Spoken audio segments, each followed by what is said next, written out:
Okay, welcome okay. Hi, as you can, okay.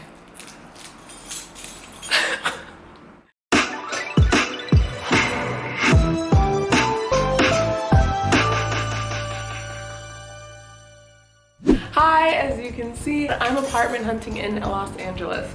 This is not my first rodeo. I've lived in Los Angeles for a couple of years now, and I've lived in a couple different parts of it, but you know, it's a pandemic and there's nothing that I won't do to take full opportunities to apartment hunt. It's one of my favorite things to do.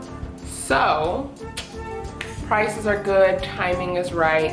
I just moved. I mean, I've already moved. I'm in the place that I moved to. I don't have a couch, which is why I'm sitting on the floor. But I filmed the process of the apartment hunt. And what I will say is I went to 22 places. That's a lot of places. You don't need to do all that. I'm an addict and I just love apartment hunting. Sorry, I've had like 17 bags of hot Cheetos. That's why my tongue looks like that. My number one tip is do not sign a lease until you have been here in the city for at least 2 weeks. And I think 2 weeks is the minimum. You're better off just, renting a room in an Airbnb and using that first 2 weeks to really figure out where it is that you want to be, rather than moving out here and already being on a lease. Highly recommend not trying to move on any, random dates. I highly recommend moving on the 1st and the 15th, but you should be looking probably 2 to 4 weeks before then, just so you can see the market. Next, resources where I like to look. I really like to look on Trulia, Facebook, and still, hand to God, Craigslist. Craigslist has tons of great stuff, and the sketchiness is easily avoidable if you know what you're looking for. Red flags. You need to keep your eye out for red flags. Number one red flag is if it says MLS. If you're looking for a rental, it should not say MLS, because that is like a resource that is primarily used for selling. If it sounds too good to be true, it probably is. You are not going to find a 3-bedroom, 2-story house in Hollywood with washer and dryer in unit for under $3,000. If someone's putting it up for $2,800, it's a scam. If it is a landlord or a property management company and the only contact information is email. Los Angeles is definitely a competitive city, but again, it's huge and it's a panoramic. Things are completely different from how they used to be. So if you like a place, you want to make sure you put in an application ASAP. Out of 22 places, I put in 3 applications. That's because I put in 2 applications and then the next day saw my dream place and I withdrew the other 2 applications and got my dream place. But I will say I've never been denied for an apartment. If you're just moving out here, you're really gonna wanna have yourself a little cushion, both of time and money, before you do so. I think 2 weeks is the minimum. Depending on your age and your needs, that's gonna affect how much money you need to have saved up before you move out here. My first apartment when I moved out here, it was a 2-bedroom, 1-bath with washer and dryer in unit. Could never find that anymore. For $1,300 in Echo Park. It was a steal. It was literally a steal. Also, okay, it wasn't Echo Park. It was Westlake, MacArthur Park. But I call it Echo Park. I would say you can find your own room in Los Angeles under $1,000 in almost every neighborhood. People are gonna tell you it's impossible. It's not. I found rooms for people for $700 in West Hollywood, so don't let anyone tell you otherwise.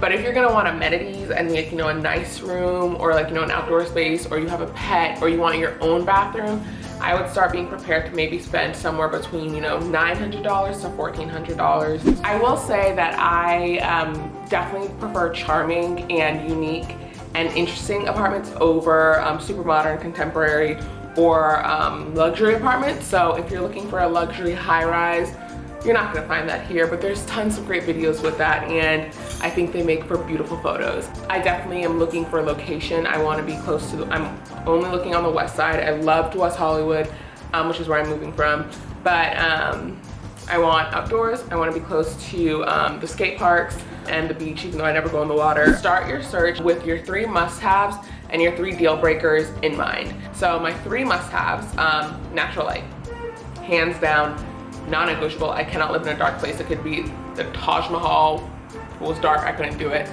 Curb appeal, in the sense that I really, really like to come home to a cute place. I like to come home to a place that's attractive. So number 3 is some sort of outdoor space. My 3 deal breakers are location. I'm usually pretty specific with where I want to live. Big buildings, I cannot do big buildings. And then my 3rd deal breaker is ugly. Like, I really don't like ugly places. I want to have a place like where if someone comes over, they're like, oh my God, your place is so cute. Even though I don't bring people over and I don't have people over. I always think I will, but I don't.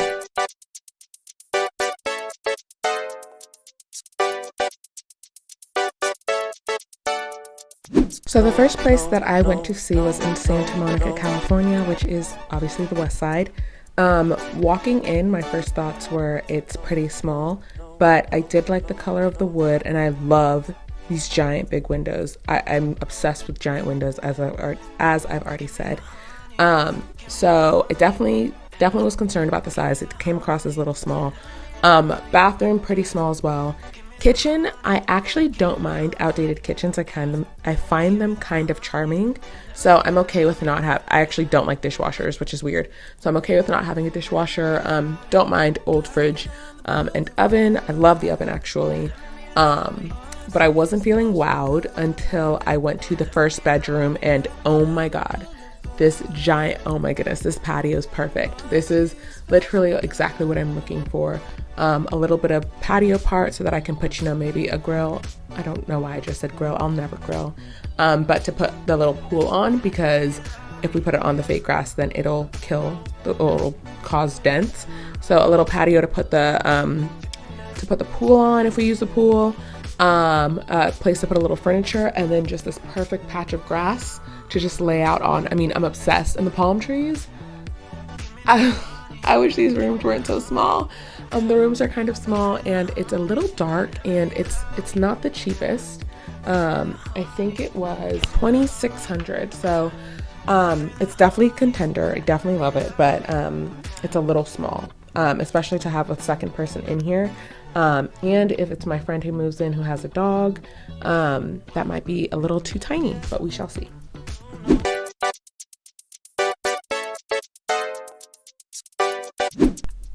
The second one I went to was on the border of Santa Monica and Sawtelle, and this one broke my heart. This is probably out of the 20 plus apartments I went to, my favorite. It is standalone, which is my dream, my unsaid dream. Like, I didn't even want to say it because I didn't think it would be possible in my budget. The wood color is beautiful. The built-ins, I mean, like, I'm crying. I'm in tears. And then already supplied washer and dryer, like, separate separate laundry room. I mean, bedrooms, definitely small, weirdly small. The bedrooms are very weirdly small. I would have expected a lot bigger, just based on the rest of the place. I think the one bedroom is 8x9 and the other one's 9x9, which is very small. But I would be willing to have a small room. I really don't care about the size of the room quite that much. And this, oh my God, again, this backyard, bathroom's good. Bathroom's fine. Like, I really like a separate shower with that bathtub, because then you can use the bathtub for like more decorative stuff, because who takes baths? So it's a great place to put plants and, one of those like fancy little tables that go on the bathtub. But this backyard, you could bury me in this backyard and I wouldn't be upset about it. I mean, I'd find a way to deal with it, because what a place to haunt. So yeah, this is my favorite, but it is $3,200, and it would come with a $500 pet deposit. And like I said, I have a friend who might be my roommate who already has a dog, and on top of that, $50 a month for the dog rent. So it's definitely a contender, but it's a little bit iffy on my budget. And also, I really don't like this area. I actually super dislike this area. Not a huge fan of the Sawtelle area, and it's just a little bit not the area I want to live in. Nothing wrong with it, it's a personal thing, but again, this place is perfect.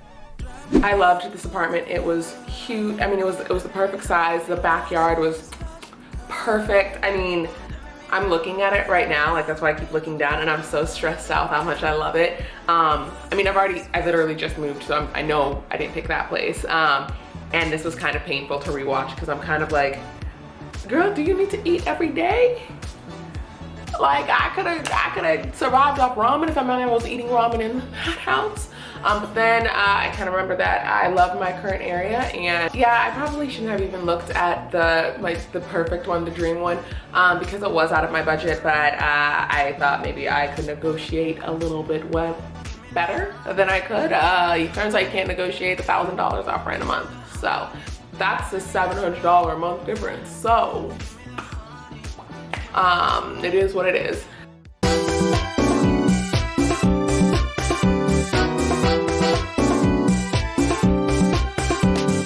Third place that I saw was, I actually saw 2 units in this building, but I only filmed one, and I only filmed one because I walked in and there was carpet, and that's just an absolute no. That's one of the reasons I'm moving. I refuse. And not only is it carpet in the bedrooms, but it's carpet in the living room. I just don't understand people who put carpet in. It's foul. And it was also just, it really seems like basically the apartment that I'm in now, just, you know, carpet. And by that, I mean, it's just really generic, and I can't stand generic. And I know that it's hard to, you know, take away the genericness of an apartment. And really the only reason that I came to see it is because for a split second, I was wondering if maybe I am the type of person who likes a pool as an amenity. But I'm not. It wasn't enough of a draw. And also it was a pretty big building. It was about 40 units, and you have to go through like 2 gates to get in. And again, sometimes I get home and have 10 seconds before I pee my pants. So I need to be able to get into my own apartment in 10 seconds. So it was a no. I don't know why it didn't show up in the pictures. I was supposed to see 2 units in that building, so it could be that the downstairs unit didn't have carpet and the upstairs one did. But I started with the upstairs one because I got lost and I found the upstairs one first, and it was carpet, so I'd rather die. Sorry. Also the fact that I got lost, like I don't like living places that are like that big. There's a reason I never lived in Park La Brea, even though I feel like everyone at some point in Los Angeles lives in Park La Brea. No shade to Park La Brea, it's just massive. Like, y'all living in a super Walmart. Like, y'all living in a miniature city, and for what?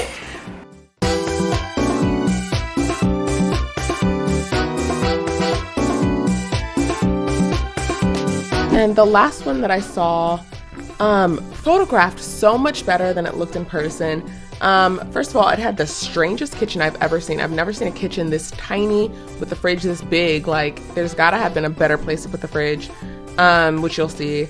I am not snobby about floors at all. Like, I do prefer wood. I mean, I'm snobby in that I will not do carpet anymore, but I really don't care if it's laminate versus hardwood versus like whatever.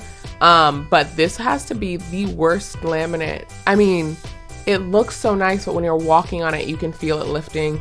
And then it was just kind of dark, and it was pretty small. I really loved this like stair idea. I loved that there's like kind of a separation of the living area versus the common area, but dark.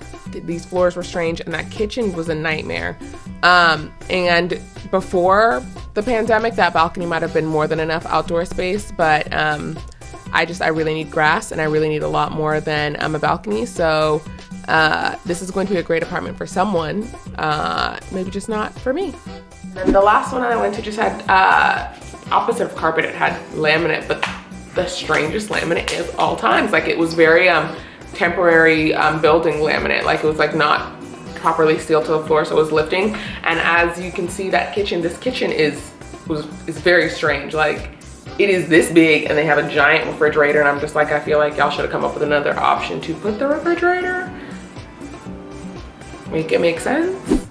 And then the one that I love, the one that I picked, and I'm obsessed with painted doors. Like, I love Morocco and Santorini and Tulum with all the painted doors, so love that.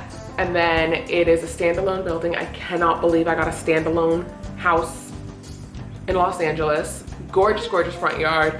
Really secluded private side yard, so I can have like both options, like, you know, if I want to lay out, or if I kind of want to, you know, just like relax. 2-bedroom, 1 bath, which, you know, not the greatest, but you know, broke girls gotta make do. Laundry room, separate kitchen, really cute dining nook. So I haven't done anything here, so I can't show you anything. I've just moved my plants into my background because I'm sitting on the floor, and if you look up you might be able to see the paint samples.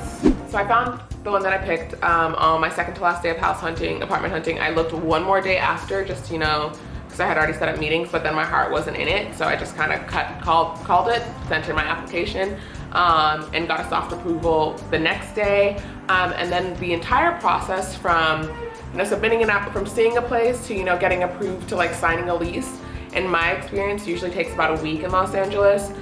The application, so you see a place, let's say you see a place on Saturday, I always let them know immediately after if I really like the place. I say like, hey, I think I really like it. Can I know how to, you know, do the application? They usually get that to you within, like, you know, a day or two. I always have that back to them within a day. Like, I don't like to, you know, let it sit too long. And then there's the whole process of credit checks and background checks and, you know, references and stuff. I have amazing references because I'm an amazing tenant. And then, you know, you deal with all the other paperwork. And from that point, after 2 or 3 days, you get your approval, and then you do what I did, and that's negotiate. And that'll be in another video on how to negotiate rent in a pandemic. And once they accept your counteroffer, then you move in. Well, you don't move in, you sign a lease. I'm super happy with, like, you know, my move, and like, you know, it's kind of just been a journey, but it's been a fun time. So that's what's happening. That's just what happened. And I hope you guys enjoyed the journey.